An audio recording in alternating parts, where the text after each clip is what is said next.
آپ مجھے صرف ایک ایمانداری سے بتائیں کہ آپ نے وہ دین لینا ہے جو ابو بکر عمر عثمان و علی کو نبی الاسلام نے تعلیم دی ہے، یا وہ دین جو آپ کو آپ کے بزرگوں نے دیا ہے؟ بتائیں۔ تو جب صحیح بخاری میں 1010 نمبر حدیث ہے کہ حضرت عمر کہتے ہیں اللہ جب تک تیرے نبی ہم میں موجود تھے ہم ان کے وسیلے سے تجھ سے بارش مانگتے تھے، اور وسیلہ پنجابی والا نہیں، ان سے دعا کرواتے تھے، وسیلہ شخصی۔ آج ہم تیرے نبی کے چچا کو لے کے آئے، اس وقت ہمارے بریلوی لوگ کدھر تھے کہ وہ ان سے کہتے کہ بھئی رسول اللہ کی قبر پہ جا کے مانگ لیں؟ یہ آپ کیا وہابیوں والا عقیدہ دے رہے ہیں؟ انا کننا نتوسل الیک بنبینا، پہلے ہم کرتے تھے، تو کیا اب رسول اللہ کی بزرگی کے آپ قائل نہیں رہے؟ ان کو پتا تھا اب رسول اللہ کے ساتھ ہماری کمیونیکیشن نہیں ہو سکتی۔ اور مسلم شیعہ میں تو حدیث ہے ایک سفر میں جب پانی کم پڑ گیا تو حضرت عمر نے کہا یا رسول اللہ آپ پانی کا یہ پیالہ اس میں انگلیاں ڈالیں اور برکت جاری فرمائیں، تو انہوں نے نہیں کہا یا رسول اللہ قبر رسول پہ میں حاضر ہوں، جس نے وہ شیخ احمد رفاعی کا واقعہ لکھا ہے فضائل درود میں، شیخ زکریا کاندلوی نے اور فضائل سنن میں، کہ وہ 555 ہجری میں کہتے ہیں یا رسول اللہ قبر مارے سے ہاتھ باہر نکالے میں نے بوسہ دینا ہے، تو کہتے ہیں 90,000 کی موجودگی میں ہاتھ باہر نکل آیا۔ 90,000 کی موجودگی میں اگر ہاتھ باہر نکلے تو کتنے بندے دیکھ سکتے ہیں اسے؟ 150-200 سے زیادہ بندہ نہیں دیکھ سکتا، یا تو ہے وہاں کیمرہ فٹ اور باہر کوئی LCD بڑی بڑی سکرینیں ہوں سب۔ اور مسجد نبی میں تو 90,000 کا مجمع آج سے 100 سال پہلے بھی نہیں آتا تھا، یہ تو توسیع اب ہوئی ہے 80s کے اندر، سب کہانیاں۔ اور پھر سال لکھا ہے کہ وہ ان مجمع میں جو ہے نا وہ شیخ عبدالقادر جیلانی کا بھی نام ذکر کیا جاتا ہے، کول ہی ذکر کیتا جاتا ہے۔ یار میرا ایک معصومانہ سوال ہے، سیدہ فاطمہ تو حضور کی وفات کے بعد اس غم میں مر گئی کہ میں اپنے باپ کو نہیں دیکھ پاؤں گی، ان کے دماغ میں یہ نہیں تھا؟ حضرت عائشہ سے کچھ ضعیف حدیث ثابت کریں جو اس قبر کے 7 اجرے میں رہی ہیں 47 سال تک وفات کے بعد، 58 ہجری تک، کہ کبھی انہوں نے نبی اسلام کو قبر پہ ملاقات کی ہو۔ یار ملاقات ہوئی ہوتی تو یقیناً وہ ذکر کرتی۔ اچھا حضرت عائشہ کو خواب میں دیدار مصطفیٰ کیوں نہیں ہوتا تھا؟ اور آپ سمجھ سکتے ہیں کہ کسی کو اور وہ چھپا جائے؟ صحابہ کرام تو ہر بات ظاہر کرتے تھے، جن کو زیارتیں ہوئی ہیں انہوں نے بتایا ہے کہ ہمیں زیارت ہوئی ہے۔ ابن عباس نے نہیں بتایا تھا کہ میں نے ایک دوپہر کو مسند احمد میں آتا ہے خواب میں دیکھا کہ نبی علیہ السلام نے خون کی شیشی اٹھائی ہوئی ہے، اور آپ فرمایا میں کربلا میں صبح سے اپنے حسین اور اس کے ساتھیوں کا خون جمع کر رہا ہوں، تو میں کانپ کے اٹھا۔ ابن عباس کہتے ہیں وہ دن اور وقت نوٹ کیا، اسی دن 61 ہجری میں 10 محرم کے دن حسین ابن علی ان کے ساتھیوں کو شہید کیا گیا تھا۔ تو خواب تو انہوں نے بیان کیے ہیں، حضرت عائشہ کو خواب بتائیں۔ ہم نے ایک دفعہ ایک نا سوشل ایکسپیریمنٹ پرفارم کیا، یہ سوشل ایکسپیریمنٹ بھی ہوتے ہیں نا، آپ کو پتہ ہے یوٹیوب پہ کافی ویڈیوز رکھی ہوئی ہیں، وہ پیسے سوٹ دیتے ہیں دور کیمرہ لائک لوندے نے، اور جس نہیں چکتا ہے نا پھر وہ بندہ میرے پہ بٹوا گرا تھا، تو تھوڑے مسلمان جتنے نے زیادہ تر وہ کہتے ہیں کوئی نہیں سامتا، پتہ ہی نہیں، بہت کم ہے جو۔ ہم نے بھی ایک سوشل ایکسپیریمنٹ کیا ایک بریلوی بھائی کے ساتھ، ہم نے اسے بتایا کہ یار ایک بندہ ہے وہ یہ کہتا ہے کہ نبی علیہ السلام جب فوت ہوئے تو آپ کی مبارک زبان اور ہونٹ ہل رہے تھے اور آپ کہہ رہے تھے امتی امتی، دفنانے سے تھوڑی دیر پہلے۔ اس بندے کے بارے میں آپ کیا رائے ہے؟ اس نے جو بات کی ٹھیک ہے؟ وہ کہتے ہیں نہیں واقعی یہ بات صحیح ہے، عشق دی گل ہے، جو ہے گا حضور تے امتی امتی کرتے سن۔ ان کا ایک اور مولوی ہے، اس نے تقریر میں کہا بھی جو بھی محمد کی عبادت کرتا تھا جان لو محمد مر چکے ہیں، اور جو اللہ کی عبادت کرتا ہے وہ جان لے کہ اللہ کو کبھی موت نہیں آئی۔ وہ کہتا ہے کیڑا فلانا ٹینگا گستاخ رسول ہے، انہوں نے کہا ایڑا فلانا ٹینگا جنوں تو پہ کہنا نہیں ابو بکر صدیق دا خطبہ ہی بخاری وچ، اور جڑا دوسرا فلانا ٹینگا ہے نا جڑا جنوں تو رحمت اللہ علیہ کہہ رہے ہو قاسم نوتوی آ بے یاتی لکھ دے کہ حضور کی روح نکلی نہیں گلے میں اٹکی تھی۔ اب یہ عشق والی بات ہے۔ اور یار جن صحابہ نے حضور کی جان بچانے کے لیے، بخاری مسلم میں آتے ہیں غزوہ احد و بدر میں جانیں دی ہیں، انہوں نے حضور کے ہونٹ ہلتے ہوئے اس حالت میں دفنا دینا تھا آپ کو؟ انہوں نے دھوکے میں نہیں پڑ جانا تھا کہ نبی اسلام فوت ہوئے ہیں یا زندہ ہیں؟ کچھ چیک ہے اس وقت کوئی اس طرح کی چیزیں تھیں؟ سب کہانی ہے۔ اور حضرت ابو بکر کو بھی دیکھیں کیا تربیت ہے۔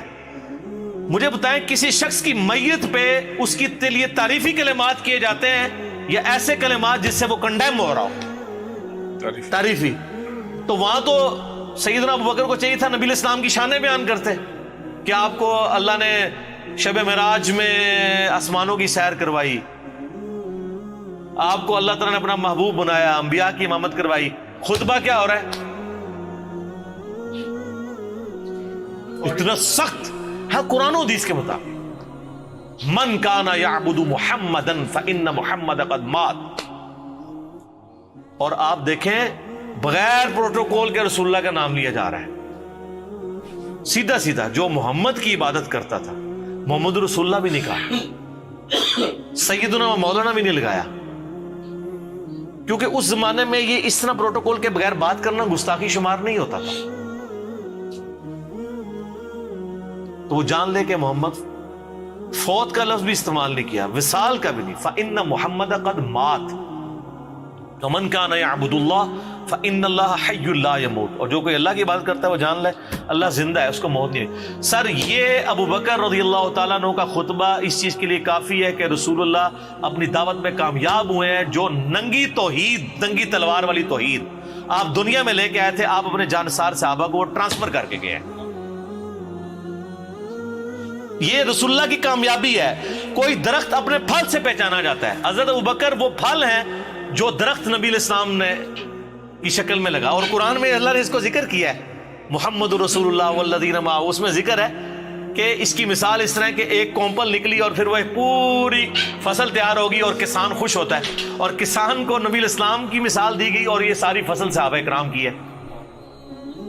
اچھا, پھر حضرت ابوبکر وہاں پہ دوسری بات پھر اپنی دلیل میں کہہ رہے ہیں انک میت وانہم میتون. قرآن کی آیت پڑھتے ہیں, اے نبی تمہیں بھی مرنا ہے, ان کو بھی مرنا ہے. وما ارسلناک الا رحمۃ للعالمین نہیں پڑھی, پوائنٹ ٹو بی نوٹڈ. پھر اگلی آیت پڑھی وما محمد الا رسول قد خلت من قبلہ الرسل افإن مات او قتل. محمد تو ایک رسول ہی تھے, اگر یہ مر جائیں یا قتل ہو جائیں, اور پاکستان میں اگر یہ وصال فرما جائیں یا شہید ہو جائیں, تو کیا تم دین سے الٹے قدم پھر جاؤ گے؟ تو اللہ کا کوئی نقصان نہیں کرو گے, جو ثابت قدم رہے گا اللہ ان کو جزا دے گا. نبی علیہ السلام نے جو تربیت دی تھی, اور میں اس میں ایک پوائنٹ آج آپ مجھ سے گولڈن کوڈ لے لیں. رسول اللہ کی زندگی میں صحابہ کرام جو رسول اللہ سے عقیدت رکھتے تھے, آج وہ عقیدت اگر آپ نے کسی میں دیکھنی ہے نا تو وہ بریلوی ہے. اور رسول اللہ کی وفات کے بعد صحابہ کرام جو رسول اللہ سے عقیدت رکھتے تھے, وہ عقیدت اگر آپ نے دیکھنی ہے تو وہ اہل حدیث ہے. سبحان. میں نے صدیوں کی ہزاروں صفحوں کی کتابوں کو ایک جملے میں سمو دیا. یہ جتنی عقیدت تھی آپ کی زندگی میں, آپ کے ساتھ ہمارا انٹریکشن تھا کہ وضو کا پانی نہیں گرنے دے رہے, ٹھیک ہے جی, بال مبارک. لیکن جیسے ہی رسول اللہ قبر میں گئے ہیں, صحابہ کرام کو پتہ چل گیا کہ اب ہم نے قبر سے نہیں مانگنا, قبر کی مٹی نہیں چاٹنی, آپ کی قبر پہ سجدہ نہیں کرنا, اور اسٹرکٹلی توحید کو فالو کرنا ہے. جو آج اہل حدیث رونا روتے ہیں, جس کی وجہ سے اہل حدیث کو وہ کہتے ہیں گستاخ رسول ہیں. تو جو عقیدت رسول اللہ کی زندگی میں صحابہ کرام کی رسول اللہ کے ساتھ تھی, وہ بریلویوں میں. ہم اس عقیدت کو غلط نہیں سمجھتے, ہم اس عقیدت کو عین ایمان سمجھتے ہیں, لیکن اس کو اس غلوف کے درجے پہ نہ لے جائیں, اس کو اسی پروٹوکول کے ساتھ رکھیں. آج رسول اللہ زندہ ہوں تو واللہ میں آپ سے کبھی نہیں کہوں گا کہ آپ جا کے صلاۃ الحاجات پڑھیں. میں آپ کو شارٹ کٹ بتاؤں گا کہ بھی صحابہ کا مسئلہ ہوتا سیدھا, یا رسول اللہ بارش نہیں ہو رہی, آپ نے تو کبھی نہیں کہا یار کعبے جا کے 2 نفل پڑھ اللہ کو مانگ.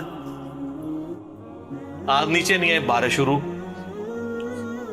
صحیح بخاری, ایک صحابی کی ڈیوٹی لگائی, کام کر کے وہ قلعے سے چھلانگ لگائی, پنڈلی کی ہڈی ٹوٹ گئی.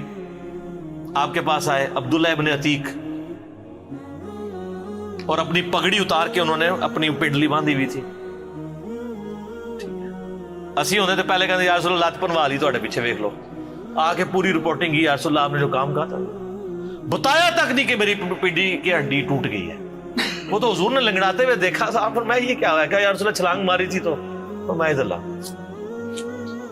کہتے ہیں دوبارہ کبھی درد نہیں ہوئی. مولا علی کے بارے میں بخاری مسلم میں غزوہ خیبر پہ شعبہ چشم ہے, آنکھیں ہی نہیں کھل رہی ہیں. تو رسول اللہ علیہ وسلم جب تک زندہ تھے نا, آج بھی زندہ ہیں اپنی قبروں میں آخرت کی زندگی کے ساتھ. اس دنیاوی زندگی میں تو اس کا پروٹوکول دنیاوی زندگی والا تھا, جیسے ہی قبر میں گئے تو آخرت کا پروٹوکول شروع ہو گیا. پھر صحابہ کرام نے وہ عقیدت رکھی ہے جو آپ علیہ السلام کی ڈیمانڈ تھی. سر یہ فرق ہے, یہ چیز نبی علیہ السلام کو دنیاوی بادشاہوں سے, دنیاوی لیڈر سے ممتاز کرتی ہے کہ دنیا میں اتنا کامیاب لیڈر کوئی نہیں آیا کہ جس نے ود ان 17 ایئرز, جس کے فالوورز نے پوری دنیا کو تلپٹ کر دیا, ہزاروں سال کی سلطنت روما اور پرشین امپائر, رومن امپائر الٹ کے رکھ دیا, اور ایک سٹیچو بھی نہیں اپنے پیغمبر کا بنایا. اور سر ان سے پہلے کے بڑے بڑے لیڈرز کے سٹیچوز موجود ہیں, تصویریں موجود ہیں.